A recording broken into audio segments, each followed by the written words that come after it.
Hello, class ninth. This is me, Priyanka Tyagi, your economics teacher. I welcome you all in my YouTube channel, that is Priyanka Tyagi's tutorial.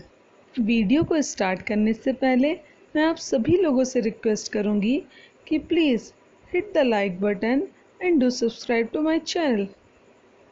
So students, class 8th तक आपने social studies में अभी तक 3 books पढ़ी होंगी, that is geography, history and civics. पर अब class 9th से आपको एसएसटी में एक बुक और पढ़नी है जिसका नाम है इकोनॉमिक्स। तो इस चैनल में आपको मैं इकोनॉमिक्स ही पढ़ाऊँगी। तो चलिए शुरू करते हैं इकोनॉमिक्स का पहला चैप्टर जिसका नाम है the story of village Palampur. तो ये जो स्टोरी है इसमें हम डिफरेंट प्रोडक्शन एक्टिविटीज़ के बारे में, डिफरेंट इकोनॉमिक एक्टिविटीज़ के बारे में पढ़ेंगे। तो चलिए स्टार्ट करते हैं चैप्टर के इंट्रोडक्शन के साथ। तो ये जो स्टोरी है गांव पालमपुर की, तो ये एक हाइपोथेटिकल विलेज है। हाइपोथेटिकल यानी कि काल्पनिक विलेज है जो कि वेल डेवलप्ड रोड की मदद से वेल कनेक्टेड है अपने पड़ोस के बड़े विलेज जैसे कि रायगंज और टाउन शाहपुर से। पालमपुर में 450 फैमिलीज़ रहती हैं जिसमें से कि 80 फैमिलीज़ अपर क्लास पीपल की है जो कि गांव के 3/4 पार्ट में रहते हैं। बाकी 1/4 पार्ट में 370 फैमिली रहती हैं जो कि आपके अदर कास्ट को बिलोंग करती है। गांव में जो रहने वाले 80 फैमिलीज़ हैं जो अपर कास्ट को बिलोंग करती है, इनके घर सीमेंट और ब्रिक से बने हुए हैं जो कि एक पक्का हाउस है।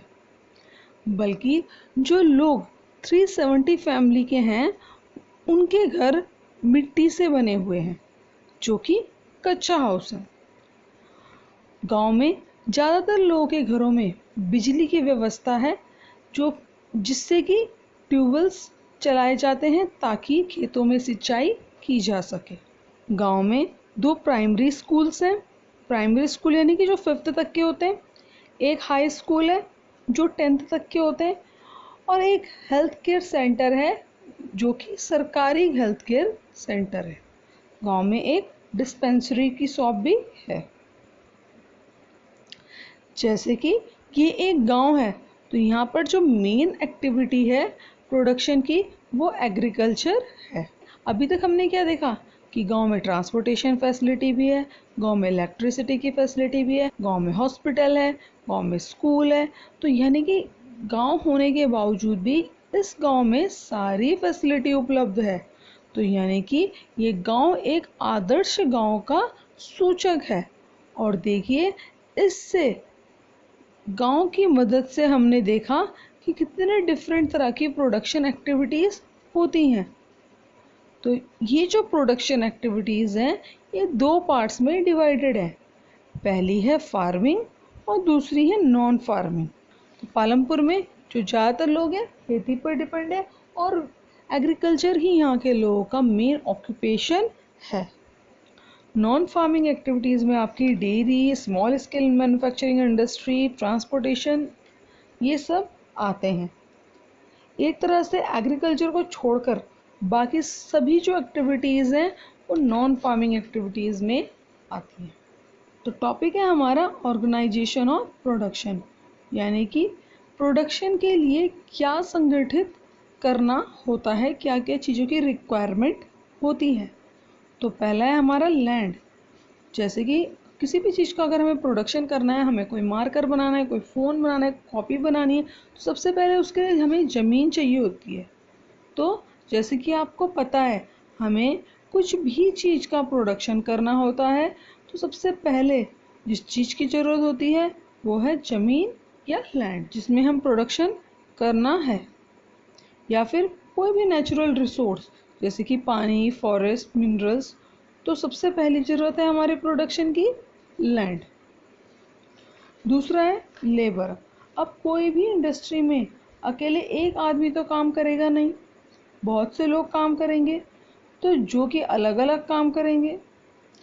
जो भी लोग काम करेंगे वो लेबर कहलाते हैं। अब ये जो लेबर होते हैं ये भी दो टाइप के होते हैं। एक स्किल्ड, जो पढ़े लिखे लोग होते हैं जिन्होंने किसी काम को करने की प्रॉपर ट्रेनिंग ली है, स्पेसिफिक ट्रेनिंग ली है, डिग्री ली है। और दूसरे होते हैं अनस्किल्ड, जिन्होंने किसी भी तरह की कोई डिग्री नहीं ले रखी है और बस ये किसी भी काम को, किसी भी तरह के काम को कर लेते हैं। स्किल्ड लेबर वो लेबर होते हैं जिनके काम को करने में किसी भी चीज़ की डिग्री की ज़रूरत नहीं पड़ती। करेंगे तो अब जब हम प्रोडक्शन करते हैं तो हमें कुछ आवश्यकता भी होती है चीज़ों की। ज़मीन और लेबर से ही थोड़ी होगा, कुछ सामान की भी ज़रूरत पड़ती है। मार्कर बनाना है तो प्लास्टिक की भी ज़रूरत पड़ेगी, मशीन की भी ज़रूरत पड़ेगी। तो यहाँ पर जिस भी चीज़ की हमें किसी चीज़ का प्रोडक्शन करने के लिए ज़रूरत पड़ेगी उसे हम बोलते हैं फिज़िकल कैपिटल। फिज़िकल कैपिटल आपकी दो टाइप की होती है, एक होती है फिक्स्ड कैपिटल, एक होती है वर्किंग कैपिटल। तो फिक्स्ड कैपिटल वो कैपिटल होती है जिसको हम लंबे समय तक यूज़ कर सकते हैं, यानी कि फैक्ट्री की मशीनरी को हम लंबे समय तक यूज़ कर सकते हैं।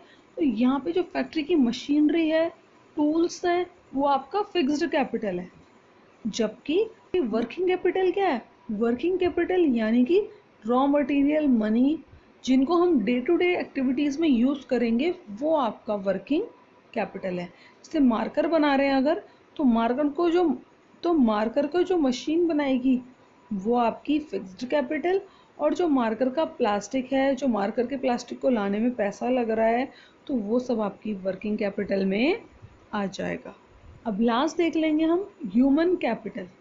It is includes knowledge, skill, enterprise which put together land, labour and physical capital.